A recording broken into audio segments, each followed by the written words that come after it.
The night was alive with the sound of clinking glasses, laughter, and the hum of wealth and power. Dapo Adedayo, a tall and striking man in his mid-30s, leaned back in his chair, swirling the champagne in his glass. His sharp suit, custom-tailored, complemented the effortless confidence he exuded. Yet, beneath the facade, a restless dissatisfaction churned. As the CEO of one of Lagos's largest oil conglomerates and a successful real estate mogul, Dapo was no stranger to opulence. Still, this party felt like all the others, predictable and shallow.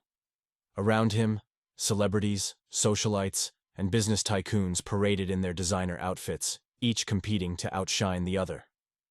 "I know that look," said Emeka, his oldest friend and a man known for his love of mischief. Stocky with a perpetual smirk, Emeka had the air of someone always one step ahead in a game no one else knew they were playing. "You're bored again." Dapo smirked but didn't respond. "Let me guess," Emeka continued, leaning in conspiratorially. "You think all these women are chasing your money and not you?"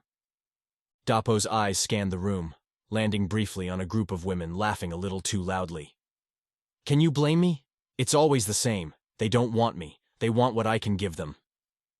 Emeka's grin widened, sensing an opportunity. Ah, the great Dapo Adedayo, too cynical for love. "All right, Mr. Perfect. How about we put that theory to the test?" Dapo raised an eyebrow. "What are you talking about?" "A bet," Emeka said, his tone dripping with challenge. "You claim you can have any woman fall for you. Let's see if you can prove it. But here's the twist. You can't pick someone from this crowd." Dapo scoffed, taking a sip of champagne. "I don't have time for your games, Emeka." "Oh, but you'll like this one," Emeka pressed. "There's a woman I've seen around, the owner of a small bakery in Ajagunle. Her name is Lara. She's not like the women you usually date. She's curvy, humble, and utterly uninterested in wealth. I bet you can't win her over, let alone marry her." Dapo laughed, but there was no humor in it. "You're serious?" "Deadly serious," Emeka replied. "If you marry her and stay with her for 6 months, I'll give you that waterfront property in Ikoyi you've been after." Dapo's eyes narrowed. That property was worth millions, and he'd been chasing it for months. The thought of winning it and proving Emeka wrong was too tempting to resist. "You're on," he said, shaking Emeka's hand. But as he did, he couldn't shake the feeling that this was going to be more complicated than he anticipated. The next morning, Dapo drove into Ajagunle, a far cry from the polished streets of Victoria Island. The market buzzed with life, vendors hawking everything from vegetables to colorful fabrics, the scent of spices thick in the air. It was chaotic, vibrant, and utterly unfamiliar to him. He found the bakery easily enough, a modest shop with a faded sign that read, "Lara's Treats." Dapo hesitated outside, smoothing his suit jacket. This wasn't his world, and he felt out of place. For a moment, he considered walking away, but the thought of Emeka's smug grin propelled him forward. As he pushed the door open, he was hit by the warm, inviting smell of freshly baked bread. Behind the counter stood Lara, kneading dough with practiced ease. Her apron was dusted with flour, and a loose strand of her thick, curly hair fell into her face. She brushed it back absent-mindedly, her movements unself-conscious and precise. Lara looked up, startled to see a man in an expensive suit standing in her humble shop. "Good morning," she said, her tone polite but guarded. "Can I help you?" Dapo flashed what he hoped was his most charming smile. "I couldn't resist stopping by. The smell of your bread drew me in." Lara raised an eyebrow, clearly skeptical. "You don't look like someone who shops in places like this." Caught off guard, Dapo chuckled. "You're right, I don't. But there's a first time for everything." Her lips twitched, almost forming a smile. "So, what can I get you?" Dapo hesitated. He hadn't planned this far. "Actually, I was wondering if you'd have dinner with me tonight." Lara blinked, her hands pausing mid-motion. "Dinner? With you?" "Yes," Dapo said, trying to sound confident. "I'd love to get to know you better." Lara studied him, her gaze sharp and appraising. Why? The question threw him off balance. Why not? He countered. Her eyes narrowed. You don't seem like the kind of man who wanders into bakeries like mine just to ask someone to dinner. What's your real reason? Dapo felt a flicker of panic but quickly masked it. Honestly, you intrigue me. You seem different. Lara snorted softly. Different. That's one way to put it. She wiped her hands on her apron, her expression still skeptical. I can't leave until my shift ends at 6. Dapo's smile widened. I'll pick you up at 6:30. Lara hesitated, then gave a small, reluctant nod. All right, but don't expect me to be impressed.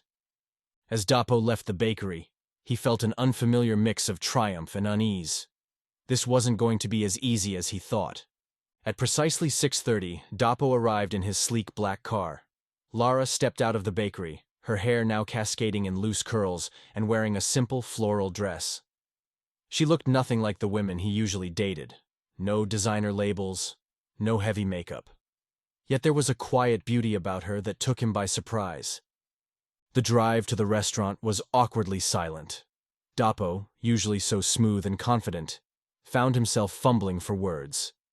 Lara, meanwhile, sat stiffly, her hands clasped tightly in her lap.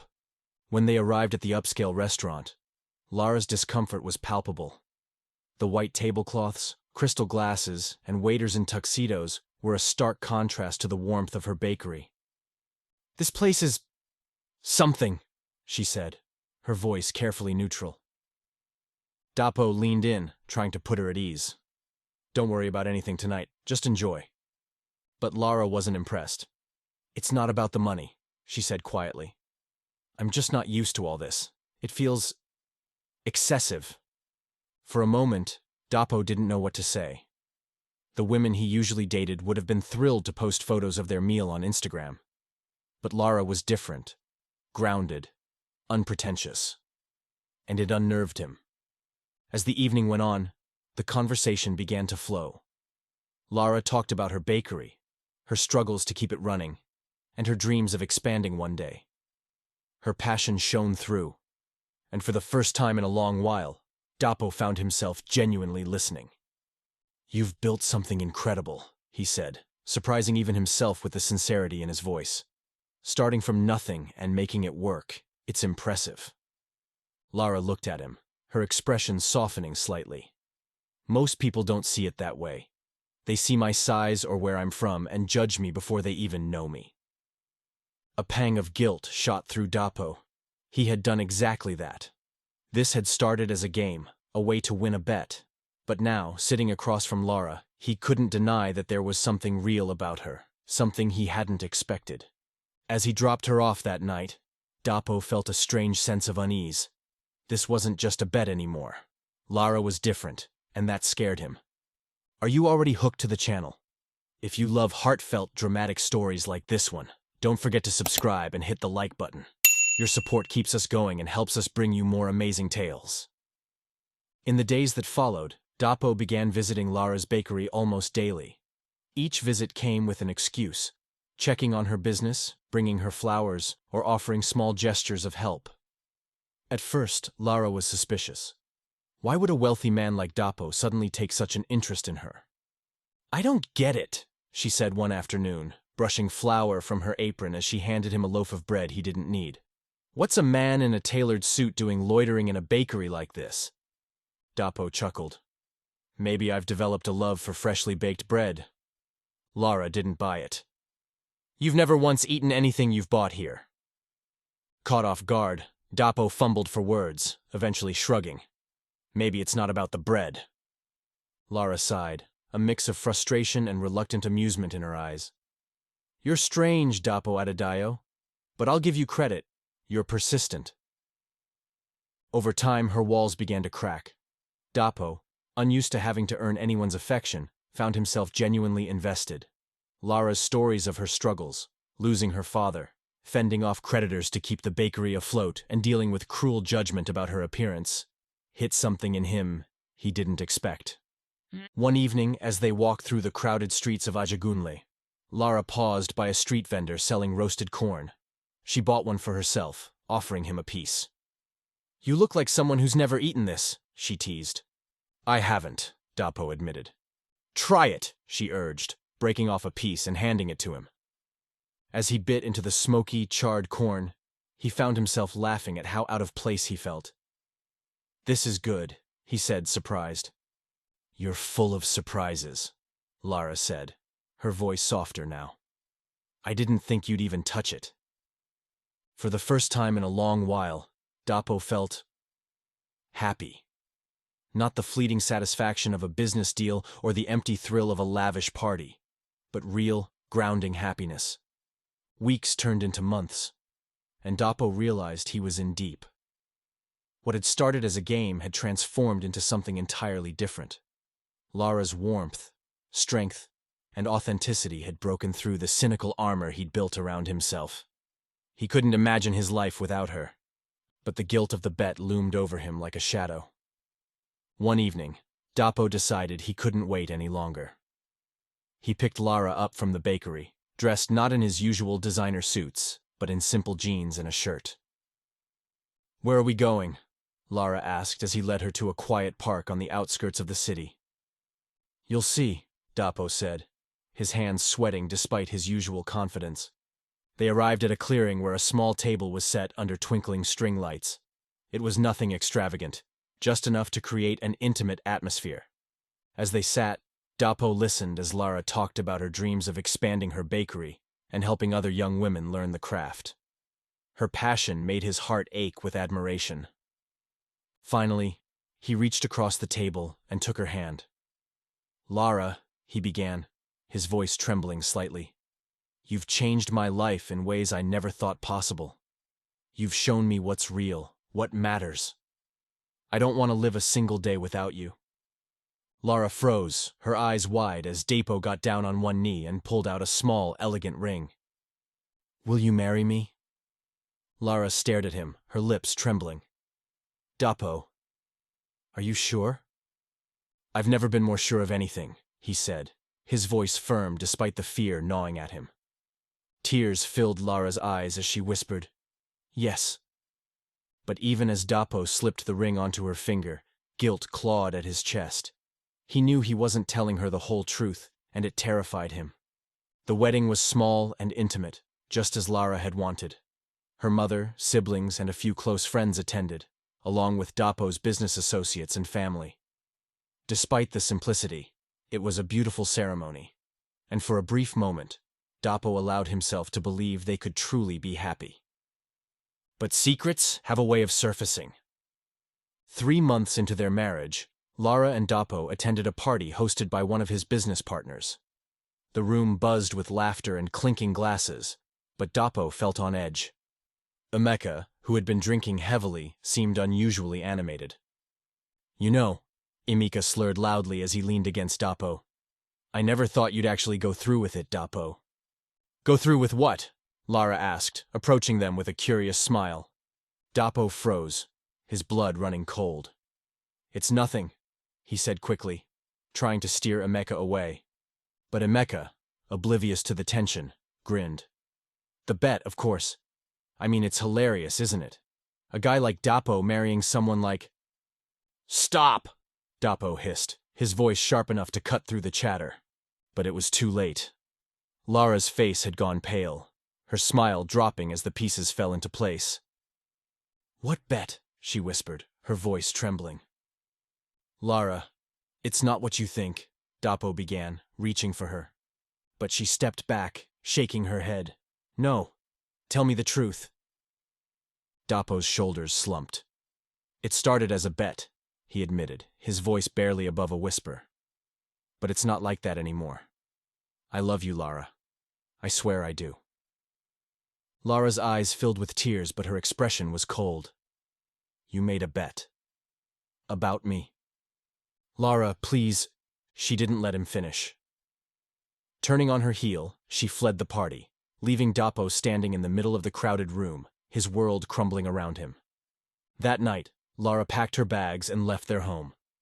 When Dapo returned and saw her empty closet, he sank to his knees, overcome with regret.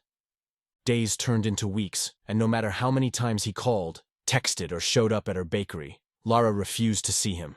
Her trust had been shattered, and Dapo realized he had destroyed the one thing he truly cared about. He stopped caring about business deals and parties, spending his days writing letters to Lara that he wasn't sure she even read. Finally, after weeks of silence, Lara agreed to meet him at her bakery. Her expression was guarded as she stood behind the counter, her arms crossed.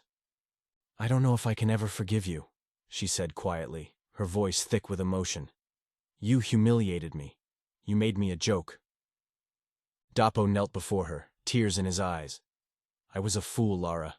I didn't know what love was until I met you. I'll spend the rest of my life proving to you that I'm worthy of your forgiveness. Just, please don't shut me out forever." Lara's eyes glistened with tears, but she didn't respond. Dapo knew he had a long road ahead if he ever wanted to win her back. Lara's bakery felt like a shell of what it once was. Every corner reminded her of Dapo, the flowers he'd brought, the way he'd leaned against the counter to make her laugh, the dreams they'd shared over cups of tea late into the night. Now, those memories felt tainted. Her mother, Mama Bisi, was a constant presence, offering comfort in the form of stern advice. "You're better off without him, Lara. A man who plays games with your heart doesn't deserve a second chance." But Lara couldn't stop thinking about Dapo. His letters arrived daily, sometimes simple apologies, other times lengthy confessions of love and regret. She refused to read them, tucking them away in a drawer she didn't dare open. One day, as she prepared the day's batch of bread, Dapo arrived at the bakery, looking disheveled and desperate. He stood outside, watching her through the glass door, his presence a painful reminder of everything she wanted to forget. "You shouldn't be here," Lara said when she finally opened the door, her voice cold. "I know," Dapo said, his voice breaking. "But I couldn't stay away. Please, just hear me out." Lara's eyes hardened. "I've heard enough. You lied to me, Dapo. You used me for a bet like I was some prize to be won." "It wasn't just a bet," Dapo pleaded. "It started that way, but it became so much more. You became everything to me, Lara. I didn't realize how empty my life was until you came into it." "Empty?" Lara scoffed. "You have everything. Money, power, status. What could you possibly know about emptiness?" "I know what it feels like to lose you," he said softly, his words catching her off guard. For a moment, she faltered, the pain in his voice tugging at her heart. But then she shook her head. "Go home, Dapo. I need time." Weeks passed, and Dapo threw himself into proving he had changed.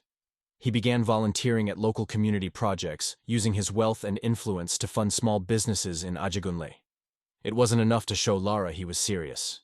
He needed to show her that he truly understood the value of humility and hard work. One afternoon, as Lara delivered bread to a nearby school, she overheard a teacher talking about a man who had donated books and supplies. "Who was it?" Lara asked casually, her curiosity piqued. "A man named Dapo Adedayo," the teacher replied. "He's been helping a lot around here lately. Surprising, considering where he comes from." Lara's heart sank. She wanted to be angry, to dismiss his efforts as an attempt to win her back. But she couldn't deny that his actions seemed genuine. That evening, she found one of his unopened letters and finally worked up the courage to read it.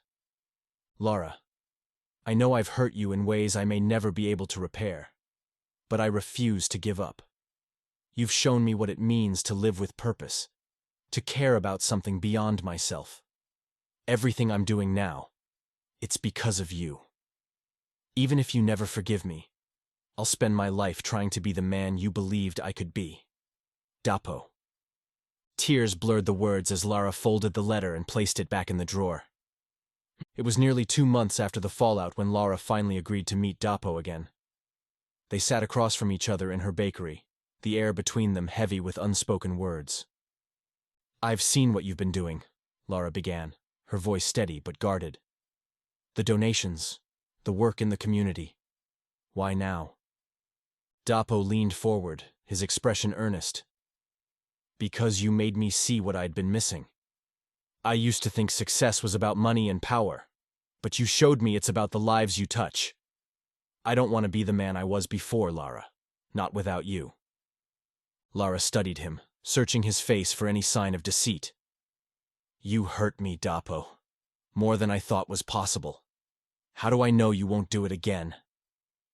You don't, he admitted, his voice breaking. All I can do is show you, every day, that I'll never take you for granted again. Lara's heart ached with the weight of his words. She wanted to believe him, but fear still held her back.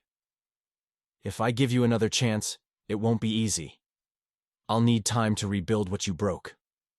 I'll wait as long as it takes, Dapo said, his eyes filled with hope.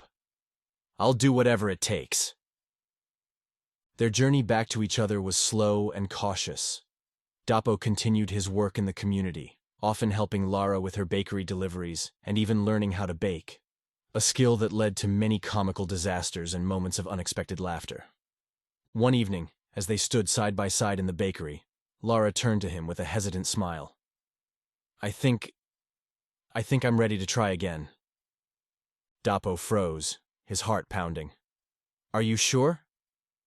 Lara nodded. But this time it has to be different. No secrets, no games, just us. Dapo reached for her hand, his grip firm but gentle. I swear, Lara, no more games. Just us. They renewed their vows a month later in a small ceremony at the bakery, surrounded by the people whose lives Dapo had touched. There were no lavish decorations or media coverage, just an intimate celebration of love and second chances. Together, they opened a second bakery in a prime location, a symbol of their resilience and partnership. As they stood at the grand opening, watching customers stream in, Dapo turned to Lara, his heart full. You saved me, he said quietly. Lara smiled, squeezing his hand.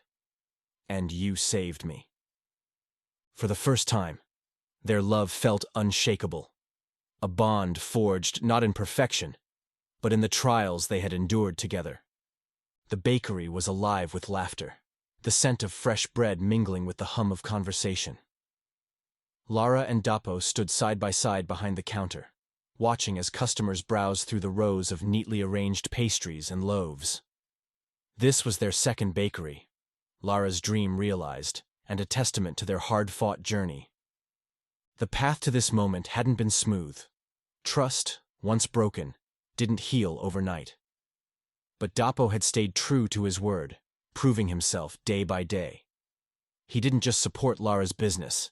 He became part of it, learning the craft with a clumsy enthusiasm that made her laugh and cry in equal measure.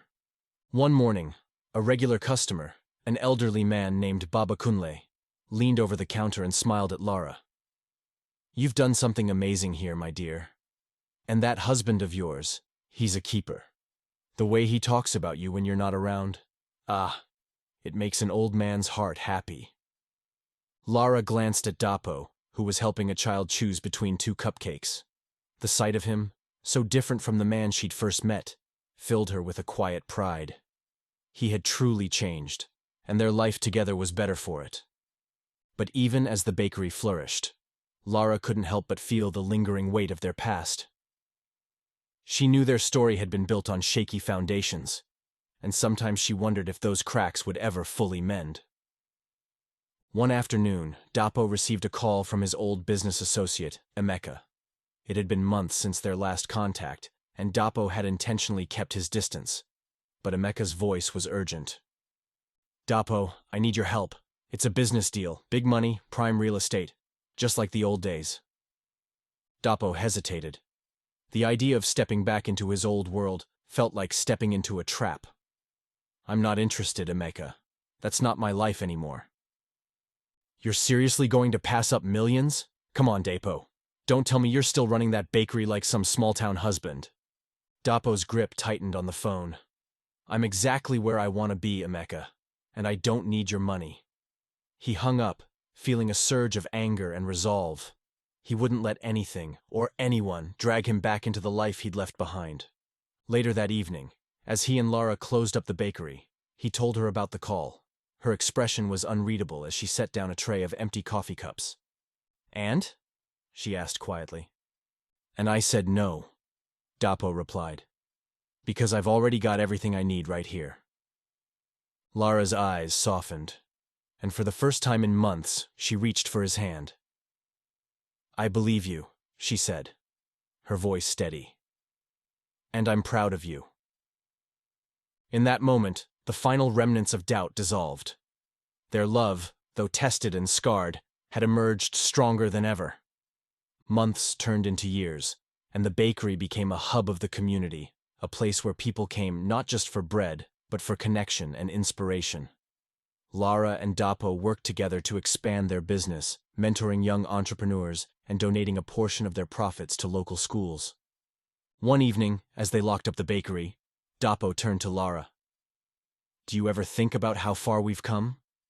Lara smiled, leaning into him. "Every day. And I wouldn't change a thing." Neither would Dapo. He had gained more than just a wife. He had found purpose, a new life filled with meaning and love. Thank you for joining us on this emotional and inspiring journey of love, betrayal, and redemption. If this story moved you, don't forget to give this video a thumbs up and subscribe to our channel for more heartfelt stories like this. Your support helps us keep sharing tales that touch the heart. See you in the next one.